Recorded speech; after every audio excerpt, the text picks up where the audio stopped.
Hello, I'm Reverend Rick, and it is my honor to be with you today. We really hope that this video is a blessing to you. And if it is, please consider making a donation. People watch our videos locally when they cannot necessarily come to church throughout the United States and the world. So please join us and click the link below and make a donation. Thank you, and let this be a blessing to you.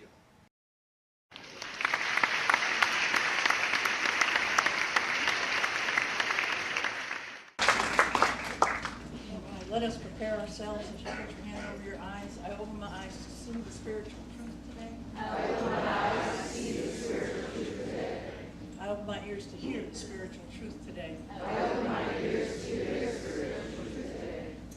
Over your heart, I open my heart to receive the spiritual truth today. I open my heart to receive the spiritual truth today. The spiritual truth that I'm working with today is that you are connected. You are connected.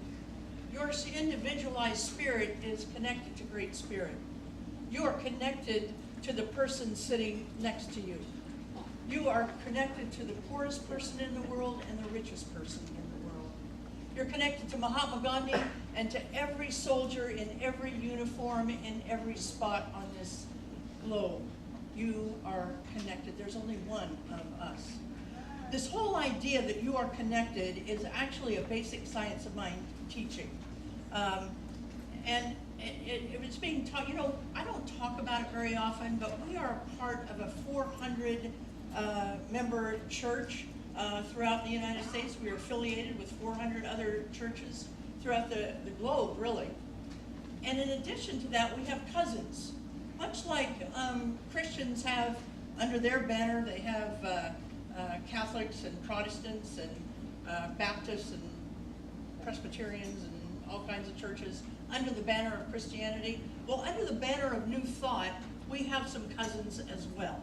We have Unity, which is in this community, the Sacramento Church of Unity, and as well as the Spiritual Life Center. There's also the Divine Science. There is no Divine Science here in this community, but that's part of those are part of our cousins too. All of them, at some point during the year, talk about this notion that you are connected. Now, in my mind, every church needs a dose of humility, because otherwise we get into that, my way is the only way.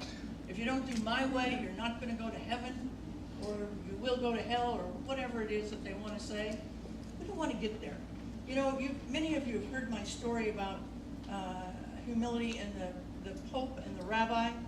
They were good friends when they were boys together. They played together all the time, and they became men, and one became the Pope, and another became the most important rabbi in all of Israel. And they would visit each other every year, and so it was time for the rabbi to come to the Vatican, and he did. And he saw a beautiful phone on the desk, and he said, "Oh, what's the phone about?" He said, "Oh, that's a direct line to God. If you want to talk to God, you can just pick it up and talk to him. I'll step out for a while and talk to God." So he did. The rabbi said, "That sounds good." I did. He did. He talked to God for a while, and then the Pope came back in after, and the rabbi said, "Pope, how much do I owe you?" And he said, "Oh, nothing." He said, No, I want to pay my bills. How much do I owe you? What was the call cost?" He said, 42 lira. Okay. Gave him the 42 lira, and the next Sunday, I want some cold medicine, so let me just get some water in here and finish the story. The next year, the Pope went to Israel and met with the rabbi, and he noticed that there was a phone on the desk, and he said, "Well, what's that phone about?" Same thing. He said, "You can make a direct call to God. Would you like to do that now?" And the Pope said, "Yeah, I would." So he talks to God for a while. The rabbi steps out. He steps back in after a while. And he said, the Pope says, "How much do I owe you?" The rabbi said, "No, it's fine." He said, "No, you pay. I want to pay." He said, "Well, here's the thing. Here, it's not long distance, so there's no charge."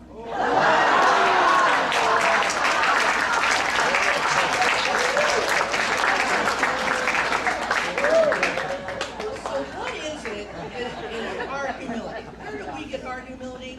The way we get our humility is there's not one new thought in the New Thought tradition. Not one. These things that we teach are taught by all of these religions and more. and they've been here since the beginning of time. That's how we get to be more humble. So here is the thing.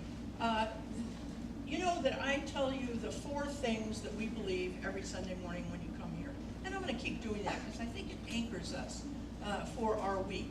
But I also want to say that Ernest Holmes wrote a thing called What We Believe in a book called Living the Science of Mind. And in this declaration of what we believe are 13 points. I have taken the 4 points you hear every Sunday morning and boiled them down from those 13 points. But I think it is good for us to look at the 13 points in a little more depth from time to time. So throughout the summer, every once in a while, we'll be doing that. Today, I want to look at the point that supports today's spiritual truth, which is you are connected. And what he writes is, we believe in the unity of all life. And the highest God and the innermost God is the same God. We believe in the unity of all life, and the highest God and the innermost God is the same God. Now notice I didn't say we should believe in unity. And I didn't say God wants us to believe in unity, because we are unified. The only thing that we have to do is to recognize that which is already so. God has made us unified. You are unity with the person sitting next to you. So let's break this word down, unity. Unity comes from the root word uni, which simply means one. There's only one of us present. And we are present not only with each other, but we are present with God. And because we are all present with God, nobody gets left out. Turn to a neighbor and say, you and I are one with God. There's not a, okay, nice, good, that shouldn't take long. There's not an owl and a rock star and a tree. There's God living through all of those expressions. There's not Jesus and Muhammad and Moses. There's one God living through all of those masters. There's not a prisoner and a jailer and a visitor. There's one God living through many experiences in life. The key to us feeling the unity that we already have is to drop our death grip on the outer, on worrying about what color people are, how they love each other, if they change genders midstream, how they worship, what political party they're involved in. Because you are one with all of these people. Dare I say, and don't kill the messenger, but dare I say, you and I are one with Donald Trump. We are one with Mitch McConnell. We are one with all beings in life, and nobody gets left out. The spiritual truth that you are connected with something is not what we have to achieve. We don't have to work at it. Our work is in recognizing that it's already here in our life, to experience it, to do that which we know we can do every day, to look at somebody who looks like other and be reminded, oh no, that's me. That's me in a different meat suit. That's me in a different costume in this life. But we want to take care to not misunderstand that unity means sameness. Unity does not mean sameness. You are unique on purpose, and you are unique on God's purpose. Not just any old purpose, but God's purpose. You are unique in your color. You are unique in your personality. You are unique in your desires. You are unique in how you present your creativity in this life. You're here in God's purpose. And when we get that at a deep enough level, that it's purposeful how we show up in the world, and how we might have shown up in the world in our 20s is different than we show up in our world in our 40s or our 50s or above. It's purposeful, and it's God's purpose. And when we begin to understand that and get it at a deep level, that's when we can begin to celebrate all the differences that we have in the world, and we begin to feel unified in the world. See, you don't want just buttercups in the garden. You don't want just giraffes in the animal kingdom. You don't want just whales in the sea. You want it all. You want everything. That place in every so-called other person, that place in every so-called other event, I can find myself, and you can find yourself in all of those. That's why there's never a stranger. You are never a stranger, and nobody else should be a stranger to you. We always fit in. You know, if you don't take anything else out of here on this Sunday morning, take that. You always fit in everywhere you go. Because even if it looks strange to you, even if you're the only trans person in the room, there is something about the people in the room that you can identify. If you're the only person of color in the room, there's something about those people in that room that you can identify with in your life. There's some shred of commonality everywhere. The experience of understanding unity not only allows us to have a bigger expression of who we are, but it allows other people to have a bigger expression of who they are. Now, in this teaching, Ernest Holmes says this: we need to find and then be a mental equivalent. We need to find and then be a mental equivalent. Mental equivalent is the word that Ernest Holmes used, and he actually got it from Emmett Fox. And what it means is this: we need to find a picture out there that reflects that which we would like to be or have in our life. Ernest Holmes would say this: we need to upgrade our software because we're working off limited data and we're receiving limited results in our life. If you want more out of life, you got to find a picture of it. See, we don't know what we don't know. We don't know what we don't know. You know, you've heard me tell the story a million times. I never knew that people lived on golf courses until I drove by a golf course and I saw houses. And I thought, I want one of those. It gave me a mental equivalent, a bigger picture of what I want. If you want more out of life, more money, more compassion, more creativity, you have to hang around with folks who already have that. If you're hanging around with folks who have the same or less money than you do, and you want more money in your life, you got to find some people who have more money and hang around with those people for a little while and begin to see what they're seeing and look. You need a new picture in your life. Now, we have to be careful because sometimes New Thought has this reputation of we're just a me religion and we only care about ourselves. That's not the case. We don't want to get rid of our poor friends or the friends who have as much money as we do, but you can add to your life. You don't have to just have the ones you have now. You can go out and get some new people. There are plenty of people out there who are so experiencing the flow of whatever they want in life and whatever you and I want in life, that we can look at how they're living and begin to emulate them. I call those people actors who show up in my life with a bigger picture. I call them actors who surface to show up how I can get a higher vibration going on in my life, how I can begin to practice what I call intentional unity. Intentional unity. The practice of intentional unity is to find that part of you that resonates with somebody else. Because remember, there's only one on the planet. So if you want more compassion in your life, you find that part of you that's Jewish. Because you know Jewish kids are taught mitzvahs. And a mitzvah is simply a kind act that you do and nobody knows it. You're just doing the kind act. What if we were able to have intentional unity with that part of ourselves? What if we had, you want more money in your life, you want to be richer in your life? You need to find actors who don't use phrases like fixed income. Rich people don't use phrases like fixed income. It's a ridiculous phrase. The only fixing is between your two ears. That's what fixes our income in this life. Did you ever get on an airplane and you walk past, I do this all the time, you walk past kind of with your tongue hanging out the people we're in first class and they've got the little warm towels and the little champagne. Next time, don't look at the champagne or the little towels. Look at the people. They look just like you. They're the actors in your life.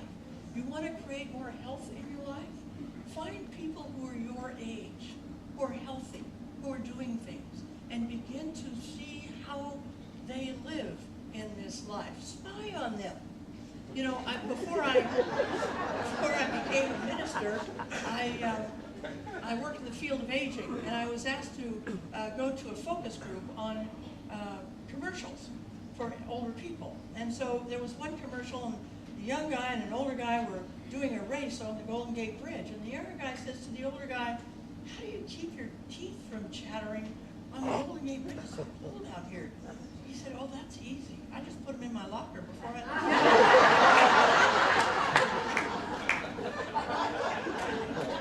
You know, Donna and I go to a trainer twice a week, and other people in church go too. We go to this trainer twice a week. He's 80 years old. And I'm spying on him because he's as healthy as he could be. And I want to know, how do you live? What do you eat? How do you do things? See, you and I, we can continue to live in this illusion.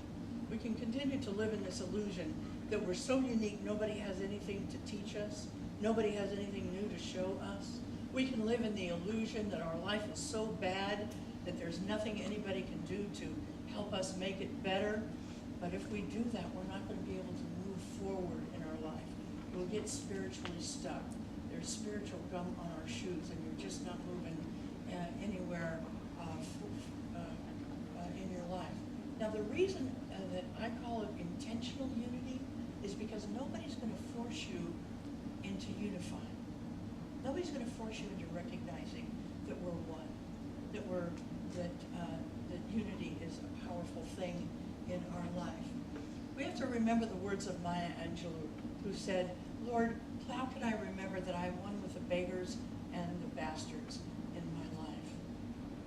See, every person, we may be the actor somebody else needs in their life. We may be the very person. It's why it's so important not to cover up your journey, not to go around acting like your life never has any bumps in it, but to share those bumps. See, the victory you have over your screw-ups could be somebody else's wake-up in this life, and that's a beautiful thing. When Jesus told us to let our light shine, he wasn't doing it so people would clap for us, although I hope they will clap for you. But what Jesus was telling us is, let your light shine because you may be the person somebody else needs to see to upgrade their vibration, to get some success in their life.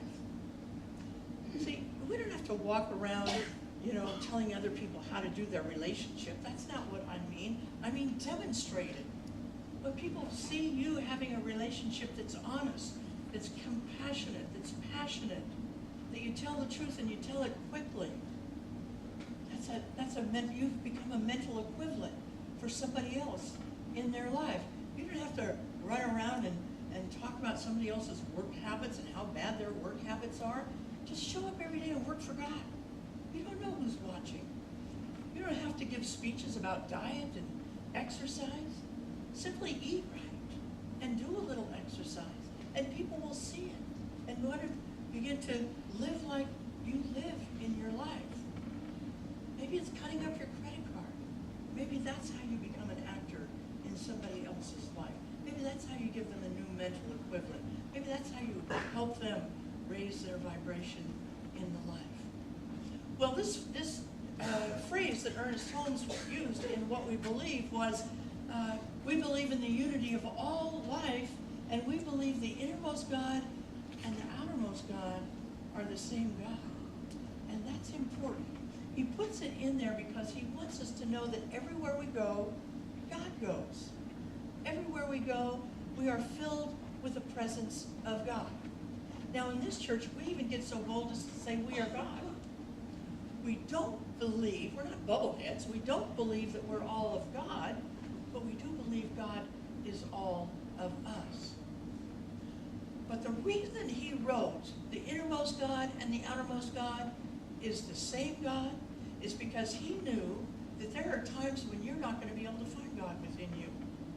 On those days that you're so afraid you don't have the mortgage money together, the rent money together, you can't pay the kids' dental bills, you're screaming at God, or somebody betrayed you and you're crying your eyeballs out, you can't find the God within you. And you are good people of faith if you reach to a God outside of you and begin to pray to that God. Now the thing is, you got to bring that God in at some point. Because what we also know is that God can only do for us what God can do through us. So if you want more compassion, you have to tap into that part of you that is the God of compassion in your life. If you want more money, you have to become an abundant person in your life. If you want more love in your life, you're going to have to bring it in and bring out that love that God has inside of you in your life. Ernest Holmes' teachings are so powerful. They're simple, they're powerful, and I invite you to contemplate this notion today and this week. Begin to make it your weekly homework from church until you get back here next Sunday. Begin to make it. Look for somebody who looks totally different than you, talks totally different from you. Most of us in this church, we could go find a right-wing Republican. I mean it. Instead of unfriending everybody, keep one friend on there and begin to talk with them and see what they think and how they think. Because there's only one of us on this planet.